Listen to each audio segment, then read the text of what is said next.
ఉంటే ఎవరికి వాళ్ళు స్కోర్ చేసుకునే పరిస్థితిలో ఉన్నారు అధ్యక్ష. ఇదే ఇదే ఇదే ఇదే మంత్రి గారు ఆనాడు మా కేబినెట్ లో ఉన్నప్పుడు ఇదే అసెంబ్లీలో కాల్వకుర్తి ప్రాజెక్ట్ ను కాంగ్రెస్ పార్టీ పట్టించుకోలేదు అని ఈ అసెంబ్లీలో చాలా సార్లు మాట్లాడిన ఆయన. కాంగ్రెస్ పార్టీ నిర్లక్ష్యం చేసిందని మాట్లాడిండు. కుర్చీ మారగానే సీన్ మారింది అధ్యక్ష. ఏదో లెస్ టెండర్ 1% అంటుండు. మీ ప్రాణహిత చేవెళ్ల ప్రాజెక్ట్ లో అన్ని టెండర్లు 4% ఎక్సెస్. మరి అప్పుడేం జరిగింది అధ్యక్ష? దానికి సమాధానం చెప్పు. Every tender is +4%. అందరూ 4% పైన వేసి 28 ప్యాకేజీలు ఆ రోజు జరిగింది. దానికి సమాధానం చెప్పండి అధ్యక్ష. దాని మీద కావాలంటే రోజు డిస్కషన్ పెట్టండి. I will answer. అధ్యక్ష ఈరోజు ఒక విషయం ఏంటంటే అధ్యక్ష, మనము ఈనాడు అరే ముఖ్యమంత్రి గారు వ్యంగ్యం తగ్గించుకోండి, మీ గౌరవం పెంచుకోండి అధ్యక్ష. అధ్యక్ష ఈరోజు మరి నేనేమంటున్నా అంటే ఆనాడు 0.5% నుంచి 3.5% మొబిలైజేషన్ అడ్వాన్స్ పెంచి మరి టెండర్ కంటే టెండర్ల తర్వాత ఇష్టం ఉన్నట్టు మీరు జీవోలు ఇచ్చి అప్పటి ప్రభుత్వం పెంచితే దాని గురించి కూడా వైట్ పేపర్లో పెట్టి ఉంటే డెఫినెట్గా బాగుండేది ఈరోజు. కానీ మీ పద్ధతి ఎట్లుందంటే మా మీదేదో ఆరోపణలు చేసే విధంగా మరి వారు మాట్లాడడం అనేటువంటిది కరెక్ట్ కాదు అధ్యక్ష. నేను ఇంకా ఆ వివరాలకు పోతే చాలా ఇష్యూస్ ఉన్నాయి, నేను వాళ్ళకి పోవట్లేదు. కానీ అధ్యక్ష దాని మీద ఇంకో రోజు డిస్కషన్ పెడితే పెడదాం అధ్యక్ష. అయితే ఈ ప్రాజెక్టు కాస్ట్ పెరిగిందనే దాని మీద పదే పదే మాట్లాడుతున్నారు అధ్యక్ష. ఈ దేశంలో కానీ ఈ రాష్ట్రంలో కానీ ఏ ప్రాజెక్ట్ కాస్ట్లు ఎట్లా పెరుగుతున్నాయి, ఎందుకు పెరుగుతాయి అనేటువంటి విషయాన్ని కూడా ఈరోజు గమనించాల్సిన అవసరం ఉంది అధ్యక్ష. నాగార్జున సాగర్ ప్రాజెక్టు 1954లో 122 కోట్లతో నాగార్జున సాగర్ ప్రాజెక్టు ప్రారంభిస్తే అది పూర్తయినప్పుడు 1183 కోట్లు అయింది అధ్యక్ష. అంటే 9 రెట్లు 9 times Nagarjuna Sagar project cost పెరిగింది.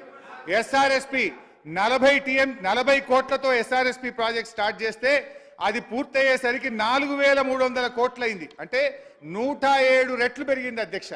కాళేశ్వరం డబుల్ అయితే ఇంత లొల్లి పెడుతుండ్రు, మరి ఎస్ఆర్ఎస్పి 107 రెట్లు పెరిగింది.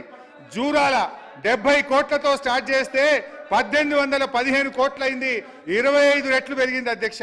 పులిచింతల 565 కోట్లతో స్టార్ట్ చేస్తే 1816 కోట్లకు పెరిగింది అధ్యక్ష.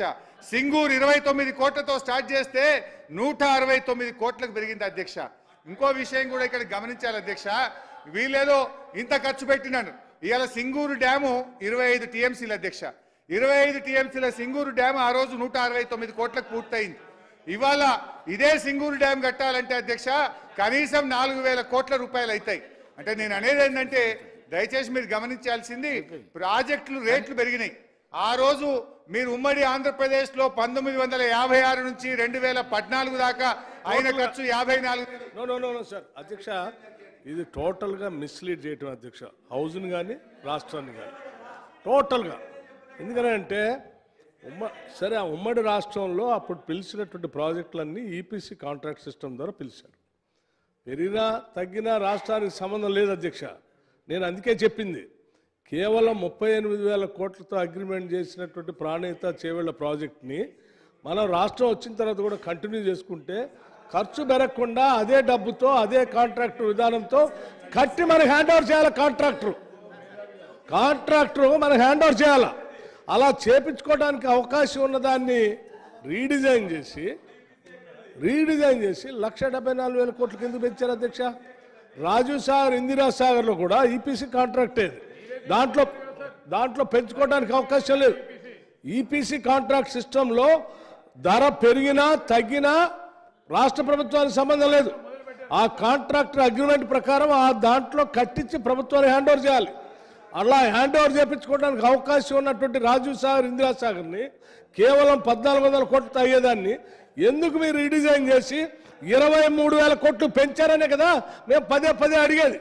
ఇప్పుడు నువ్వు చెప్పేది కూడా అదే, పెరిగింది తర్వాత పెరుగుతుందంటే పెరగటానికి అవకాశం లేకుండా ఉన్నటువంటి ప్రాజెక్టుల్ని కావాలని మీరే రీడిజైన్ చేసి అడ్డగోలుగా పెంచేసుకొని రాష్ట్ర ఖజానా అంతా దోపిడీ చేసి మళ్ళీ ఇంకా తగుదనమ్మా అని చెప్తారేంటండి. రాష్ట్రం అంతా బ్లేటెంట్గా చూస్తుండే, ఆడ కాళేశ్వరం ఆడ పగిలిపోయింది స్పష్టంగా కనిపిస్తూ ఉండే. ఈ రాష్ట్రమే కాదు దేశం అంతా చూస్తూనే ఉండే. ఈడ అందరు చూస్తుంది, మీడియా చూస్తుంది, ప్రజలు ఇంకా దాని గురించి వాదించడానికి ఏముంది అధ్యక్ష హరీష్ రావు గారికి? దాంట్లో ఇంకేమైనా మేము దాచిపెట్టింది ఏమైనా ఉందా? ఇదే కాదు, దాని పైది కూడా ఏదో మేడిగడ తర్వాత పైన ఉన్న అన్నారం కూడా లీక్ అవుతుందని అది కూడా చూస్తా అంటే మా వాళ్ళు చూపించడానికి రెడీగా ఉన్నారు. చూపిస్తారండి ఉత్తమ్ కుమార్ రెడ్డి గారు? ఆ అన్నారం కూడా లీక్ అవుతుందట, అది కూడా మీరు చూస్తా అంటే అది కూడా చూపిస్తారు రాష్ట్ర ప్రజలకి. వాస్తవాలు ఇంత స్పష్టంగా కనిపిస్తూ ఉంటే ఇంకా పదే ఇంకా దాన్ని తప్పించుకోవడం కోసం ఇంకా ఏదో మేము మా వాళ్ళు ఏదో తప్పు మాట్లాడుతున్నారు, భ్రమలు కల్పిస్తున్నారు. ఇది ఎక్కడ అన్యాయం అధ్యక్ష? చేసిన తప్పులు ఒప్పుకోవడానికి దయచేసి హరీష్ రావు గారు ఇక ముగించండి.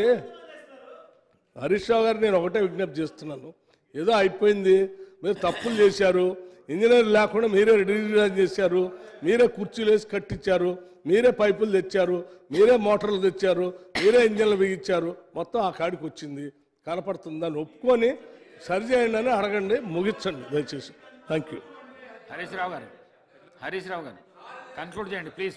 అధ్యక్ష గౌరవనీయులు, కన్క్లూడ్ నాకు మీరు ఇంతమంది లేచి చెప్తే నేను ఏం చేయాలి sir? I will try to conclude sir. Please. అధ్యక్ష మేము ఏంటంటే చేసిందే మేము చెప్పుకుంటున్నాం తప్ప చెయ్యంది మేము చెప్తలేము అధ్యక్ష. గౌరవ ముఖ్యమంత్రి గారేమో వారు చెయ్యంది కూడా బయటకు పోయి మేమే చేసినామని చెప్తున్నారు. ఇవాళ మనం ఏం జరుగుతుందో కూడా చూస్తున్నాం. పోలీస్ రిక్రూట్మెంట్ బోర్డులో ఏమైంది అధ్యక్ష? ఎగ్జామ్ పెట్టింది, నోటిఫికేషన్ ఇచ్చింది మేము, రిటర్న్ టెస్ట్ పెట్టింది మేము, ఫిజికల్ టెస్ట్ పెట్టింది మేము, మెయిన్ టెస్ట్ పెట్టింది మేము, రిజల్ట్ ఇచ్చింది మేము, మొత్తం మేమే. సరే అట్లా బోన్లే ఇక. Okay, I respect you sir. ఆ సబ్జెక్ట్లో బోన్లేండి sir. I respect you sir. అధ్యక్ష, సరే అధ్యక్ష, నేను ప్రభుత్వానికి ఒక సూచన అధ్యక్ష, ఇది దయచేసి సరే ఇందాక మిత్రులు శ్రీధర్ బాబు గారు చెప్పిన దాని continuation and I would like to give the suggestion to the government. ఏంటంటే అధ్యక్ష, శ్రీధర్ బాబు గారు కూడా అదే అన్నారు, సరే మేము కొంత కష్టపడ్డాము, తర్వాత మీరు వచ్చి నీళ్ళు ఇచ్చిండ్రు అని అన్నారు, సంతోషం. అయితే లేలే నెట్టపాడు భీమాలో మేమే స్టార్ట్ చేసినాము, మీరు వచ్చిన తర్వాత కాలువలో కెనాల్లో పూర్తి చేసి నీళ్ళు ఇచ్చిండ్రు అని మీరు అన్నారు. సేమ్ థింగ్ నేను చెప్పదలుచుకున్న ఒక ముఖ్యమైన point, I draw the attention of Uttam Kumar Reddy గారు. అయితే అధ్యక్ష, ఇది మన పాలమూరు ఎత్తిపోతల పథకం. దీన్ని ఏంటంటే ఈ పాలమూరు ఎత్తిపోతల పథకంది ఒక చాలా బాధాకరమైనటువంటి ప్రస్థానం. గతంలో ఏమైందంటే అధ్యక్ష, యాక్చువల్గా 2005 సంవత్సరంలోనే రిటైర్డ్ ఇంజనీర్లు 2005 సంవత్సరంలో రిటైర్డ్ ఇంజనీర్లు ఒక డిపిఆర్ తయారు చేసి అప్పటి ముఖ్యమంత్రి వైఎస్ రాజశేఖర రెడ్డి గారికి ఈ పాలమూరు ఎత్తిపోతల పథకం మీద డిపిఆర్ ఇచ్చారు. కానీ దురదృష్టం ఏంటంటే అప్పుడు జీవో వస్తుంది, సర్వేకి జీవో వస్తుంది ఎలక్షన్ల ముందు అన్నారు, అది రాలేదు అధ్యక్ష. తర్వాత మళ్ళీ 2013-2014 ఎన్నికలకు పోవడానికంటే ముందు అప్పుడు కూడా మళ్ళీ రిటైర్డ్ ఇంజనీర్లు ధర్నాలు జలసాధన పోరాట సమితి జరిగితే చివరిలో 2013లో సర్వే కోసం ఒక జీవో ఇచ్చారు అధ్యక్ష.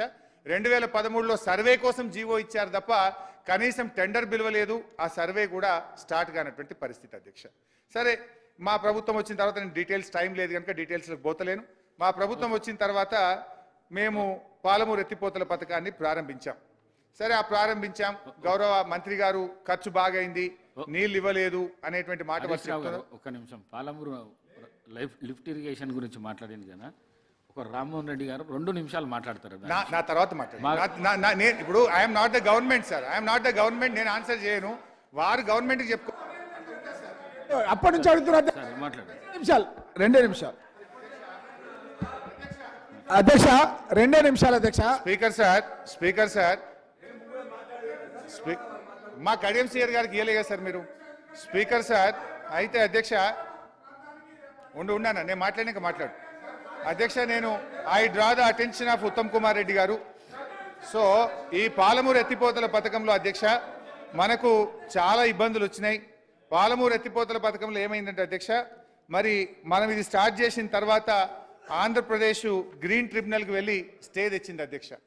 ఆంధ్రప్రదేశ్ ప్రభుత్వం గ్రీన్ ట్రిబ్యునల్ పై స్టే తెస్తే మనం సుప్రీంకోర్టుకు పోయి సుప్రీంకోర్టు ద్వారా గ్రీన్ ట్రిబ్యునల్ స్టేను వేకేట్ చేపించి మేము త్రాగునీటి కోసం ఈ పని చేసుకుంటున్నామని చెప్పి ప్రభుత్వాన్ని మరి సుప్రీంకోర్టులో బలమైనటువంటి వాదనలు వినిపించి మనం సుప్రీంకోర్టు ఆర్డర్ ద్వారా పనులు మనం కొనసాగించుకున్నాం అధ్యక్ష.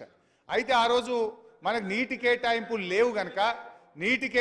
లేవు గనక మనం దాన్ని మన సాగునీటి ప్రాజెక్టుగా చూపించుకునే అవకాశం లేదు.